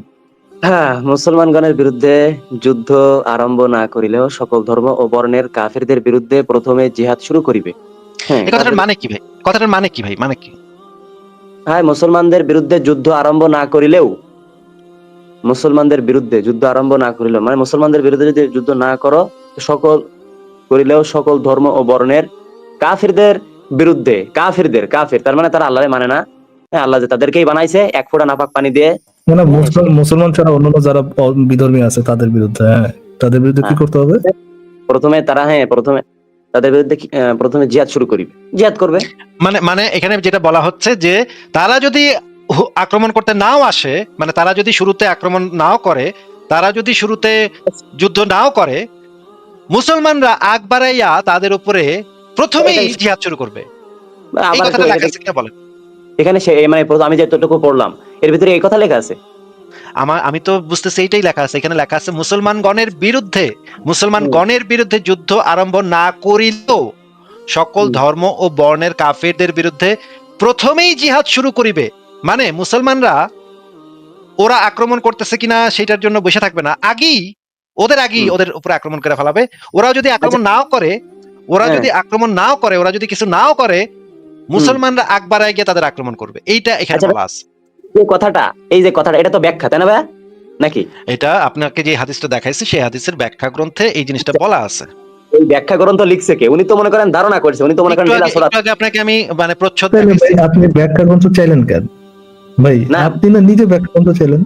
ও মা, এখন আপনি ভাই না চাইলেন একটু আগে? আমি চাইছি, কিন্তু সবার এটাকে ব্যাখ্যা আমি আমি ভাই বলবো। এটা কি আপনার আপনার দিলের সাথে যায় না, এই জন্য আর কি আপনার সমস্যা হচ্ছে নাকি? এরকম জিনিসটা বুঝলাম না। না আশ্চর্য, দিলের আচানক কথা ভাই, আচানক কথা। একটু আগে আপনি বাইর করতে বললেন ব্যাখ্যা, আমি বাইর আমি করলাম ভাই, ব্যাখ্যা, আচ্ছা, এখন আবার কইতাছেন এটা ব্যাখ্যা বাইর করছেন কেন? ধরেন এটা যে ইমামই লিখছে বা যিনি লিখছেন, আপনার কি মনে হয় তিনি আপনার থেকে ইসলাম কম জানেন গাজী ভাইয়া? এটা না হলেও তিনি যে আপনি তো এই সত্য হাদিস লিখে, সত্যের উপরে, আপনি তো এই এটা হাদিস আপনি তো এই হাদিস লিখছেন, তো আপনি তো এই হাদিস শুনছেনই আজকে। আপনি কিভাবে জাজ করতেছেন যে ইনি ইনি ভুল লিখছেন, ব্যাখ্যাটা ভুল লিখছেন? এটা আপনি কিভাবে জাজ করতেছেন? আপনি তো প্রথমবার এই হাদিসটা শুনলেন, তাই না? হ্যাঁ, মানে তাহলে হাদিসটা আপনি জীবনে প্রথমবার শুনছেন, আর আপনি বুঝা ফেলাইলেন সাথে সাথে যে এই হাদিসের এই ব্যাখ্যাটা ভুল ব্যাখ্যা। যেই হাদিসটা জিন্দেগিতে প্রথম আপনি শুনলেন, সেই হাদিসের ব্যাখ্যা বিষয়ে আপনি পণ্ডিত, যে আপনি বুঝা ফেলাইছেন হাদিসের ব্যাখ্যাটা ভুল লিখছে, কিন্তু আচ্ছা, হাদিসটাই আপনি জীবনে প্রথম শুনছেন ইভেন ভাই। আসিফ ভাই, অদ্ভুত। সবচেয়ে মজার বিষয় হচ্ছে উনি যখন ব্যাখ্যা পড়ছেন সেখানে উনি হুম। ভুল পান নাই। ওই ব্যাখ্যাটা যখন আপনি তাকে ধরাই দিচ্ছেন ব্যাখ্যাটা কেন রং, তখন মানে ব্যাখ্যাটা কেন মানে অমানবিক, তখন তিনি তার কোশ্চেন আসছে, আচ্ছা যিনি ব্যাখ্যাটা লিখছেন এটা কি সকি ব্যাখ্যা হয়েছে নাকি? এটা না কেমন ভাই, কথা কি গাজী ভাই? আশ্চর্য কথা ভাই আসলে। লিখে দেন। আচ্ছা ঠিক আছে, আপনি এরপরে পরের অংশগুলো একটু পড়েন, শেষ করেন, তারপর আপনি আপনার পয়েন্টটা বললেন। যতক্ষণ পর্যন্ত এখান থেকে পড়েন ভাই। ভাই, এখান থেকে একটু আপনি পড়েন, আমি তো প্রথমে পড়লাম, একটু পড়েন। আচ্ছা, যতক্ষণ পর্যন্ত না তাহারা ইসলাম গ্রহণ করে কিংবা জিজিয়া ইসলামী রাষ্ট্রে অমুসলিমদের উপর ধার্যকৃত কর প্রদান না করে, আর ইহা দ্বারা আল্লাহ তাআলার কলেমা সমুন্নত করা, দিন ইসলামের মর্যাদা দান এবং কুফরের দাপট ধ্বংস করা উদ্দেশ্য। আর এই ধাপের কার্যক্রম হিজরি 9ম সনে হযরত আবু বকর সিদ্দিকীর জবানিতে এই ধাপের ঘোষণা দেওয়া হইয়াছিল। আল্লাহ সুবহানাহু ওয়া তাআলা সূরা তওবায় ইহার বিস্তারিত বিবরণ দিয়েছেন। আল্লাহ তাআলা ইরশাদ করেন, এখানে সূরা তওবার একটা আয়াত দেয়া আছে, আয়াতে যে জিনিসটা বলা হচ্ছে যে ভাই আপনি তো মনে হয় কোরআন পড়তে পারেন তাই না, আরবিটা ভাইয়া? আরবি আমি হালকা পাতলা পারি ভাই, এত ভালো পারি না। আপনাকে যে জিনিসটা দেখাচ্ছি যে বাংলা অনুবাদে এখানে যেটা বলা আছে, যখন হারাম মাছসমূহ অতীত হইয়া যায় তখন ওই মুশরিকদেরকে যে এখানেই পাও হত্যা করো এবং ধৃত করো এবং অবরোধ করো, তাদের প্রত্যেক ঘাটির অবস্থান সময় তাদের লক্ষ্য করিয়া বসিয়া থাকো, অতঃপর তাহারা কুফরি হইতে, এই যে দেখেন, তাহারা যদি কুফরি হইতে তওবা করিয়া লয় এবং নামাজ আদায় করিতে থাকে, মানে মুসলমান হয় এবং জাকাত দিতে থাকে, তবে তাহাদের পথ ছাড়িয়া দাও। মানে এটা এখান থেকে নিষ্কৃতি পাওয়ার উপায় হইলো ইসলাম কবুল করে নেওয়া, নইলে তোদেরকে মাইরা ফেলামো। সত্য এইবার গ্রহণ করা, সত্যকে এইবার না গ্রহণ করলে এইবার সত্য নাকি মিথ্যা সেটা তো ভাই আপনার বিশ্বাস, এখানে যেটা বলা আছে সেটা আমরা পড়তেছি। সূরা তওবার অপর আয়াতে আল্লাহ তাআলা ইরশাদ করেন, তোমরা যুদ্ধ করো ওই সকল লোকের বিরুদ্ধে যারা আল্লাহ ও কিয়ামত দিবসের উপর ঈমান রাখে না, আল্লাহ ও তার রাসূল যাহা হারাম করিয়া দিয়েছেন তাহা হারাম করে না এবং গ্রহণ করে না সত্য ধর্ম। জি আহা, এটা নিচে নামতেছে না কেন? ধরেন এক কোনো সেকেন্ড, অসুবিধা একটু আটকায় গেছে, এটা নিচে নামতেছে হ্যাঁ, না। তারপর যদি না নামে, আসলে ভাই আমি প্রথমে যে বিষয়টা কথা বলতে চাইছিলাম আপনারা টাইনে অন্য জায়গায় নিয়ে আচ্ছা আসছেন। আচ্ছা, আবার আমরা সেই যেটাতে চলে যাই। পিডিএফটা ভাই কাজ করতেছে না, পিডিএফটা একটু হ্যাং হয়ে গেছে। হ্যাঁ, আমি আপনাকে যেটা দেখাচ্ছি আবার, এইটা হচ্ছে ফারাজ ভাই, আমার কথা কি শোনা যাচ্ছে? ক্লিয়ার আছে ভাই। আচ্ছা, যাচ্ছে। আমি আপনাকে ওই স্ক্রিনশটটা থেকে আবার একটু দেখাচ্ছি, এই পিডিএফটা আবার আমি লোড দিছি, আসলে দেখাবো না। তাহলে এখানে তো বলা আছে ভাই যে তোমরা যুদ্ধ করো এই সকল লোকদের সাথে যারা বশ্যতা, যারা ইসলাম গ্রহণ করে না, অথবা আলে কিতাবদের জন্য জিজিয়া দিতে হবে, আর আলে কিতাব না হলে মুশরিক হলে মাইরা ফেলতে হবে, এইটা এখানে বলা আছে। আপনি কি দিলে, আচ্ছা ঠিক আছে, আপনি যেহেতু বলতেছেন যে ফারাজ ভাই এটা তো হইতেই পারে যে সহিহ মুসলিম গ্রন্থের যে লেখক সে হচ্ছে ভুল, মানে না বুঝছা আমাদের গাজী ভাইয়ের মতো ইসলাম জানে না তো উনি, এই জন্য উনি হয়তো ভুলে এটা লিখা বলাইছে বইতে। এটা হইতেই পারে যে আপনার আমাদের গাজী ভাইয়ের কাছে তো আর ইসলাম শিখতে যায় নাই উনি। তাইলে আমরা ভারত উপমহাদেশের একজন বিখ্যাত একটা গ্রন্থ আছে ফতোয়া আলমগীরি, বইটার নাম শুনছেন ভাই? জি জি জি। বাদশাহ আলমগীর যেই গ্রন্থটা সংকলন করছে, অনেক বিখ্যাত, সারা পৃথিবীতে বিখ্যাত গ্রন্থ ফতোয়া আলমগীরি। ইসলামের আইন কানুন বিচার ব্যবস্থা সেখানে সবচেয়ে ভালো ভাবে বর্ণিত আছে। আমি আপনার এই বিষয়টা আপনি যেটা বুঝাইতে চাচ্ছেন এই বিষয় নিয়ে আমি ঘাটাঘাটি করবো, কথা বলবো আলমদের সাথে। আমি এটা এখানে থাকুক, আমি বুঝতে পারছি আমার কাছে নতুন একটা তথ্য দিলেন, এটা নিয়ে আমি আমার কাছে ভাই আরো 5,000, আমার কাছে 5,000 আরো দলিল আছে, এরকম 5,000 দলিল আছে, আমি তো সব দেখাইতে চাইছিলাম আপনারে। আচ্ছা ঠিক আছে, আপনি দেখতে চাচ্ছেন না, ঠিক আছে আমি বাদ দিলাম। আপনি আমাদেরকে এবার বলেন যে এই একই কাজ যদি আপনার সাথে অমুসলিমরা করে, মুসলমানদের সাথে যদি মনে করেন আজকে ইসরায়েল গাজাতে ঢুইকা বললো তোরা যদি ইহুদি ধর্ম গ্রহণ না করস তাহলে তোদেরকে কাইটালামু, তোদেরকে জবাই করমু, কারণ ইহুদি ধর্ম হইতাছে সত্য ধর্ম, আমরা মনে করি ইহুদি ধর্ম সত্য ধর্ম, তোরা ইহুদি ধর্ম গ্রহণ করবি, না করলে তোরা সতর্ক করে সবাই মেরালামু, এবং এই কাজটা আমরা করতেছি যেন তোরা পরকালে বেশি শাস্তি প্রয়োগ তোদের উপর না হয়, তোদের উপর দয়া করে আমরা তোদেরকে মেরে ফেলাইতেছি।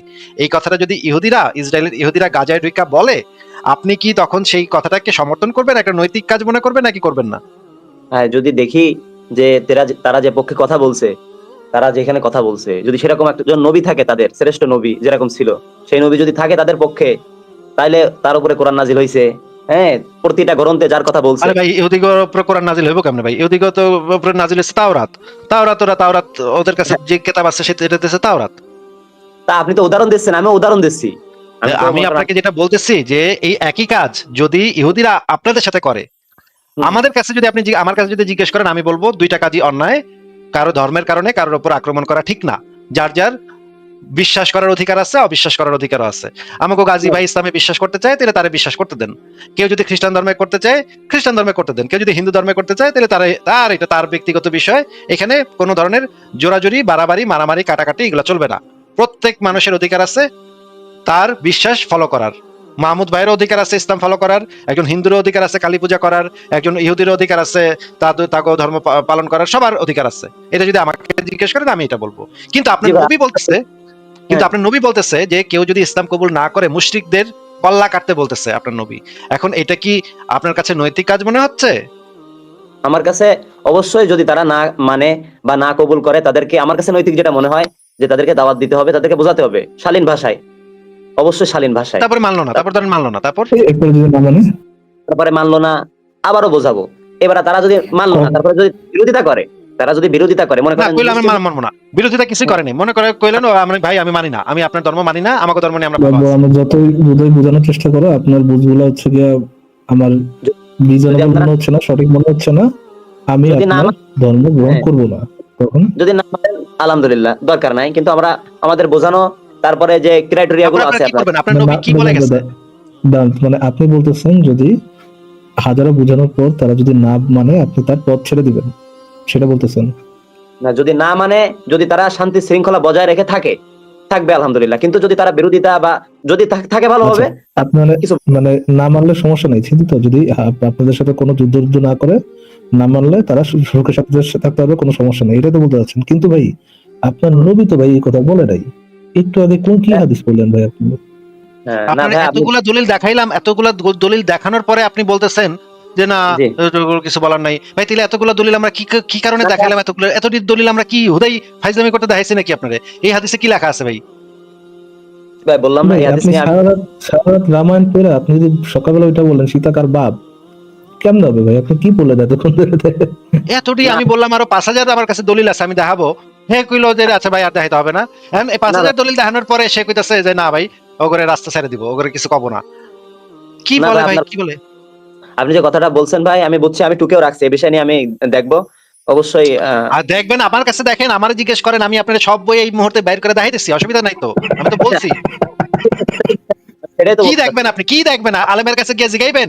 আলেমে তো আপনার এই বই থেকেই বাইর করে দেখাইবো। আপনি যেই দুনিয়ার যেই আলেমের কাছে যান, ইমাম নববীর বই বাইর করে আপনার মুসলিম গ্রন্থের ব্যাখ্যা ইমাম নববীর বই থেকে বাইর করে দেখাইবো। আপনি যদি বুখারী শরীফের ব্যাখ্যা জানতে চান, ইবনু হাজার আসকালানির বই থেকে আপনারা বাইর করে দেখাইবো। ফাতহুল এটাই বারি বই থেকে বাইর করে দেখাইবো আপনারে। তাহলে এই বইটা আমার কাছে অলরেডি আছে, তাহলে আপনি আর কোন আলেমের কাছে যাইবেন? আমার ভাই, কাছে কোন, আমি বাইর করে দেখাইতেছি আপনারে। এই ছাড়া কি আর কোনো বই নাই ভাই? এর থেকে আর কোনো মানে আপনার বই নাই ইতিহাসের বা মানে আপনার? আপনি কি বলতেছেন যে এক এক বইতে এক এক ধরনের কন্ট্রাডিকশন আছে, এরকম কিছু? না মানে ভাই, এক আপনি মনে বইতে করেন বলতে লেখা চাচ্ছেন, যে তাদেরকে হত্যা করো, এক বইতে বলছি লেখা তাদেরকে হত্যা করো, আরেক বইতে লেখা তাদেরকে ছেড়ে দাও, এরকম লেখা? 3টা 4টা বই যখন এক পরস্পর জায়গায় করা হবে, যখন দেখা হবে 3টা 4টা তাহলে ব্যাখ্যা, তাহলে তখন ভাই, তাহলে ফারাজ ভাই, আমি মাহমুদ ভাইরে জিজ্ঞেস করতেছি, আপনি এমন একটা বইয়ের নাম বলেন যে বইতে লেখা আছে, যে দলিলটা আপনি দেন এবার, তাইলে যে দলিলে লেখা আছে মুশরিকরা যদি তোমার ধর্ম কবুল করতে না চায়, তাহলে তাদের সাথে তাদের রাস্তা ছেড়ে দাও, তাদের সাথে শান্তিপূর্ণভাবে একটু জীবনযাপন আগে করো। আপনি যে দাবিটা করলেন আর কি, হ্যাঁ, সেইটার একটু আগে একটা আপনি যে রেফারেন্স দাবিটা দেন করলেন আপনি তো, সেটার ইমাম দলিল সাহেব। দেন। একটা রেফারেন্স দেন ভাই সেটার। ওই যে আপনি বললেন ভাই, ওই যে হাদিসটা বললেন, এই হাদিস তো কোরআনের ব্যাখ্যা নাকি? হাদিসগুলো অফকোর্স। তো কোরআনের ব্যাখ্যা নাকি? হ্যাঁ, তাহলে এই দেখতে হবে যে এই হাদিসটা কোরআনের কোন আয়াতের ব্যাখ্যা। আপনি একটু আপনাকে আমি বের যেটা করেন জিজ্ঞেস এখন। করেছি, আপনি এইমাত্র যে দাবিটা করেছিলেন যে কোন একজন মুশরিক যদি আপনার ধর্মটা নিতে না চায়, আপনি 3-4 বার তারে বলবেন, বুঝাইবেন, তারপর যদি না চায় তাহলে তো তার রাস্তা তারা ছেড়ে দিবেন। এটা যে আপনি বললেন, এটা আপনি কোন হাদিস থেকে বা কোন বই থেকে, কোন গ্রন্থ থেকে, কোন কোরআনের আয়াত থেকে আপনি বের করে দেখাইছেন, সেটা একটু আমাদেরকে বের করে দেখান এই মুহূর্তে, বলেন। না ভাই, বললাম না যে আমি তো, এই দেখেন আমি কিন্তু আপনার অন্য বিষয়ে কথা বলতে আপনি আসছিলাম। আপনি বলেছিলেন যে এই যে আমি বইগুলো দেখাচ্ছি এগুলোতে তো ভুলও থাকতে আচ্ছা, পারে। আপনার আচ্ছা, ঠিক কাছে আছে। নাই রেফারেন্স রাজি ভাই, এটাই তো বলতে চাচ্ছেন, তাহলে আপনার কাছে রেফারেন্স নাই? না, এই বিষয়ে আমি গভীর পড়াশোনা এখনো পর্যন্ত করি নাই, এই আয়াতের বিষয়ে, বুঝছেন? করি নাই আমি, আমার সময় দিতে হবে, বা আমি পরবর্তীতে অবশ্যই আলোচনা করবো এই বিষয়ে থাকলো। আচ্ছা, এখন আমি তাহলে ভাই আপনি যে দাবিটা করলেন, আপনি যদি বলেন, আপনি বলেন আপনি পড়াশোনাই করেন এই বিষয়ে, তাহলে ভাই এই আপনার কি বিষয় দাবি করাটা ঠিক হচ্ছে? এই এই বিষয়টা বিষয়ে তো ভাই, আপনি পড়াশোনা করেন, হ্যাঁ হ্যাঁ, পড়াশোনা তা তো করেন আপনি নাই ভাই, আপনি বললেন না? ভাই আপনি ধারণা তো করতে পারেন, আপনি আপনার যেটা বিবেকের বাণী তো, যেটা সেটা তো আপনি তো করতে পারেন, প্রত্যেকের মানুষের তো ভাই, আত্মার এভাবে বিবেক। বলা ঠিক না ভাই। একটা প্ল্যাটফর্মে যখন আপনি দাবি করবেন, আপনি যদি রেফারেন্স দেখাতে না পারেন, তখন যদি বলেন ভাই বিবেকে মনে হচ্ছে এই জন্য দিচ্ছি, এটা তো ভাই আপনিও জানেন যে এটা ইসলামের রেফারেন্সের সঠিক একটা উপায় না, এটা আপনি নিজেও জানেন। তো আপনি নিয়ে আসেন, আপনার কাছে এখন নাই, আমরা এটা মাথায় রাখলাম, দর্শকরা ঠিক আছে, আপনারাও মাথায় রাখেন। আজকে ভাইয়া এর আগেও একদিন ভাইয়া রেফারেন্স দিতে যায় চলে গেলেন, বাট ভাইয়া যদি নেক্সট টাইম আসেন এইটার রেফারেন্স নিয়ে আসবেন। আপনি মিথ্যা কথা বলছেন, এই গাজী কথাটা, ভাই, এটা একটা আপনারা কঠিন আপনার একটা লাইন মিথ্যা কথা কেটে, বলছেন দাদা ভাই। ভাই আপনার লাইন কেটে গেছিল লাস্ট টাইম, যখন আপনি এটা কোন একটা রেফারেন্স দেখা যায়। আপনি এটা বললেন, এখন ভাই কিন্তু আপনি ভাই এখন আমার কাছে অতটুকু ইনফরমেশন আছে যে আপনার লাইন কেটে গেছে, আপনি ইচ্ছা করে চলে গেছেন, লাইন কেটে চলে গেছেন, সেটা আমি জানি না। আপনাকে আমার ভাই, আজের অ্যালিগেশন দেওয়ার দরকার নেই ভাই, আমি আপনাকে আজের জি ভাই, অ্যালিগেশন দেওয়ার দরকার নেই, দিচ্ছি না। গাজী ভাই একটা সেকেন্ড একটু শেষ করি। তো আমরা দর্শকরা একটু মনে রাখি, গাজী ভাই আজকে দাবি করে গেলেন যে নবীর কথার বিরুদ্ধে একটা দাবি করে গেলেন যে উনি এই দাওয়াত দিবেন এবং দাওয়াত দেওয়ার পরে যদি কাফেররা তার দাওয়াত গ্রহণ না করে তিনি তাদের পথ ছেড়ে দিবেন, এবং এই রেফারেন্সটাই তিনি আগামীকালকে নিয়ে আসবে বা আগামী কোন একটা লাইভে নিয়ে আসবে, আমরা এটা নোট রাখলাম।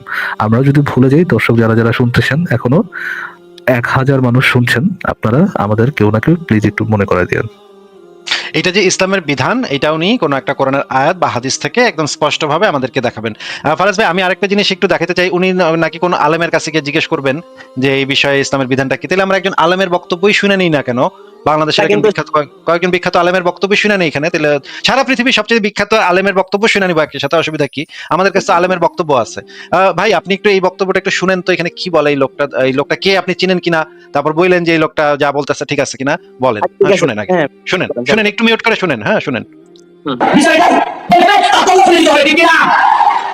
সাধারণ মুসলমান আল্লাহ রাসূল লিখে পাঠিয়েছে, ওই যে গাবিন আসলে বলেন জানেন বলেন না।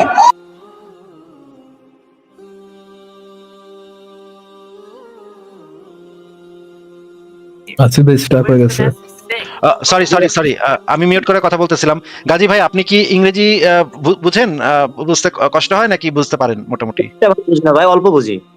আচ্ছা, খুব একটা যে তাহলে আচ্ছা, তো এই ভদ্রলোক হচ্ছে সারা পৃথিবীতে একজন বিখ্যাত আলেম, ওনার বক্তব্যটা আমি শুনতে চাইছিলাম। একটা সেকেন্ড, আপনি অল্প বুঝলে আপনি এই যে বইটা পড়লেন কেন? এই যে মাইকেল এইচ হার্টের কি জানি, মাইকেল এই চার্টের বইটা পড়লেন কেন? ওইটা তো আপনি তো বলতে দিলেন না, আমি অনুবাদই করছিলাম, আমার কাছে অনুবাদটাই ছিল, আমি তো ইংলিশ পড়ছি এটা বলি নাই। এইসব এইগুলো বইয়ের বাংলা অনুবাদ আমি আপনাকে গ্যারান্টি দিয়ে বলতেছি, ভরসা রাখেন ভাই, এগুলো ফালতু অনুবাদ করে। একটু কষ্ট করে ইংরেজি অনুবাদটা পড়েন, আপনারা বেটার বুঝতে পারবেন আর কি। আচ্ছা ঠিক আছে ভাই, যাই হোক, ধন্যবাদ। আসলে আপনি ছাড়েন এটা। আচ্ছা, সরি, আমি একটু জিজ্ঞেস করছিলাম ইংরেজি এটা আপনি বুঝেন কিনা। আপনি চাইলে আমরা আপনাকে অনুবাদ করে দিতে পারবো, অসুবিধা নেই, কিন্তু আপনি যেহেতু আজকে শুনতে চাচ্ছেন না, এটা আমরা বাদ দিলাম। এটা শুনেন তাহলে। রাসূল সাল্লাল্লাহু আলাইহি ওয়াসাল্লামের 11টা তরবারি ছিল। 11টা তরবারি, প্রত্যেকটা আলাদা আলাদা নাম ছিল। একটা নাম ছিল সুলফিকার, তরবারির নাম কি? জুলফিকার। 11টা তরবারি। আজকে আমরা ইহুদি খ্রিস্টানরা শিখায় ইসলামে কোনো মারামারি নাই, ইসলামে কোনো কারাকারি নাই, ইসলাম শুধু শান্তি, শুধু শান্তি, শুধু শান্তি। ইসলামে মারামারি নাই, কারাকারি নাই। তো মুহাম্মদ রাসূলুল্লাহর 11টা তরবারি কি নাই? সমান বলেন। 11টা তরবারি আল্লাহ রাসূলের, 11টা হাদিস পড়ে আপনি প্রত্যেকটা তরবারি আলাদা আলাদা নাম, আলাদা আলাদা বৈশিষ্ট্য। আল্লাহ রাসূলের বল্লমের পোশাক ছিল 7টা, যুদ্ধ পোশাক। আল্লাহ রাসূলের তীর ছিল 2টা। এভাবে আপনি সব করে দেখেন, এগুলো সব আল্লাহ রাসূলের লোহার টুপি ছিল। আজকে আমাদের অস্ত্র সাহাবায়ে কেরাম কখনো নিজেদের থেকে আলাদা করে নাই। মেহরাব, এই যে মসজিদে মেহরাব মানে কি? অস্ত্র রাখা যায়। সবচেয়ে বাজে, সবচেয়ে বেশি জুলুমের শিকার আল্লাহর এই সংবিধানটা।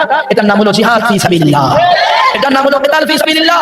আল্লাহর জমিনে আল্লাহর দ্বীনকে কায়েম করা এবং সংরক্ষণ করা, এই জিহাদ ফি সাবিলিল্লাহ ছাড়া কোনোভাবেই সম্ভব না। এজন্য আল্লাহ বলেন আলিমান হাকিমা খবীরাম বাসীরা। আল্লাহ তাআলা সব কিছু জানেন, সব কিছু বুঝেন, সব কিছু সৃষ্টি করেছেন তিনি। তিনি জানেন কোন জায়গায় তিতা ওষুধ দিতে হবে, কোন জায়গায় মিঠা ওষুধ দিতে হবে, কোন জায়গায় অপারেশন করতে হবে। অপারেশন ইসলামে আছে না? এই ইসলামে অপারেশনটার নাম হলো জিহাদ ফি সাবিলিল্লাহ, কিতাল ফি সাবিলিল্লাহ। ইহুদি খ্রিস্টানরা বুঝতে পারছে মুসলমানরা যদি জিহাদের বিধানকে আঁকড়িয়ে ধরে, জিহাদ ফি সাবিলিল্লাহকে নিজেদের জীবনে আঁকড়িয়ে ধরে, তাহলে পৃথিবীর কোনো সুপার পাওয়ার মুসলমানদের মোকাবেলায় দাঁড়াইতে পারবে না। বুঝতে পেরে তারা চোখে চোখে জিহাদের বিরুদ্ধে প্রপাগান্ডা ছড়াইছে, এবং সবচেয়ে বেশি জিহাদের বিরুদ্ধে প্রপাগান্ডা ছড়াইছে হলো এই মির্জা গোলাম আহমদ কাদিয়ানী। মির্জা গোলাম আহমদ কাদিয়ানী জুনা বলে ও বিকা। তো কাদিয়ানীরা কাফের, ইসলামের শাস্তি হলো মৃত্যুদণ্ড, ডাইরেক্ট কল্লা গর্দান। আচ্ছা, আমরা এখানে শুনলাম মোটামুটি আমার ইমাম সাহেবের কাছে একটা প্রশ্ন আছে। গাজী ভাই, এই জিহাদ বি সাবিলিল্লাহর কথা যেটা বললেন, এই জিহাদ বি সাবিলিল্লাহ জিনিসটা কি? আল্লাহর রাস্তায় জিহাদ, তার মানে আল্লাহর রাস্তায় জিহাদ। আর জিহাদুত তলব মানে কি? জিহাদুত তলব, তলব, তলব মানে কি? জিহাদুত তলব, জিহাদুত তালাব, তালাব বলে আর কি, জিহাদুত তালাব। তালাব মানে তা লাম্বা নাকি ত লাম্বা? এখানে আপনার এক হলো তা লাম্বা, তালাব। আসলে ভাই আপনি ওই ইয়েটা একটু ছাড়েন দাও না, এটার মধ্যে কি আছে কিনা? তলবই তো বলে, আমার তো যতদূর মনে পড়ে। আমার তো উচ্চারণ ভালো না, আরবি উচ্চারণ তো ভালো না, এইজন্য হয়তো আপনি বুঝতে পারছেন আমাদের না। কারোই তো আরবি উচ্চারণ ভাই, আমরা তো মাদ্রাসা বলি নাই, তো আমাদের তো এটা থাকার কথাও না। এনিহাও আমি ইয়া থেকে দেখি, এখান থেকে দেখি, দাঁড়ান, এটা সংশয় মূলেই থাকবে।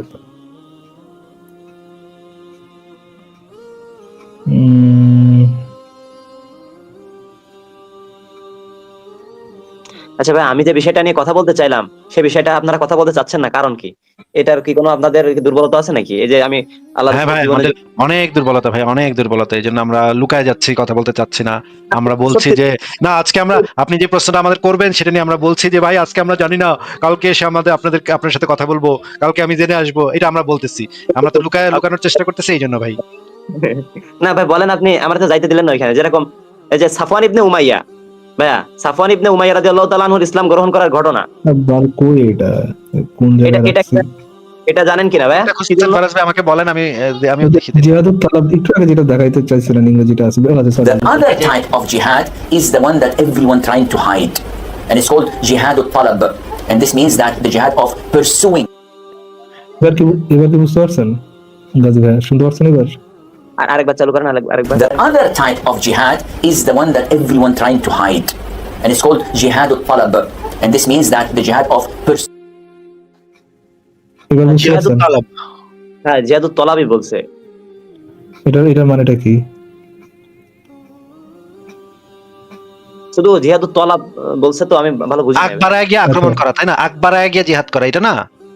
The other type of jihad is the one that everyone trying to hide, and it's called jihad al-talab, and this means that the jihad of pursuing, running after, and this jihad was at the time of the Prophet ﷺ. But inner নাম কি ভাইয়া? এই যে inner Asim আল হাকিম, আপনি ইউটিউবে search দিয়ে পেয়ে যাবেন আসিম আচ্ছা, আল হাকিম। যেটা কথা বলছেন সেটা হচ্ছে আক্রমণাত্মক জিহাদ।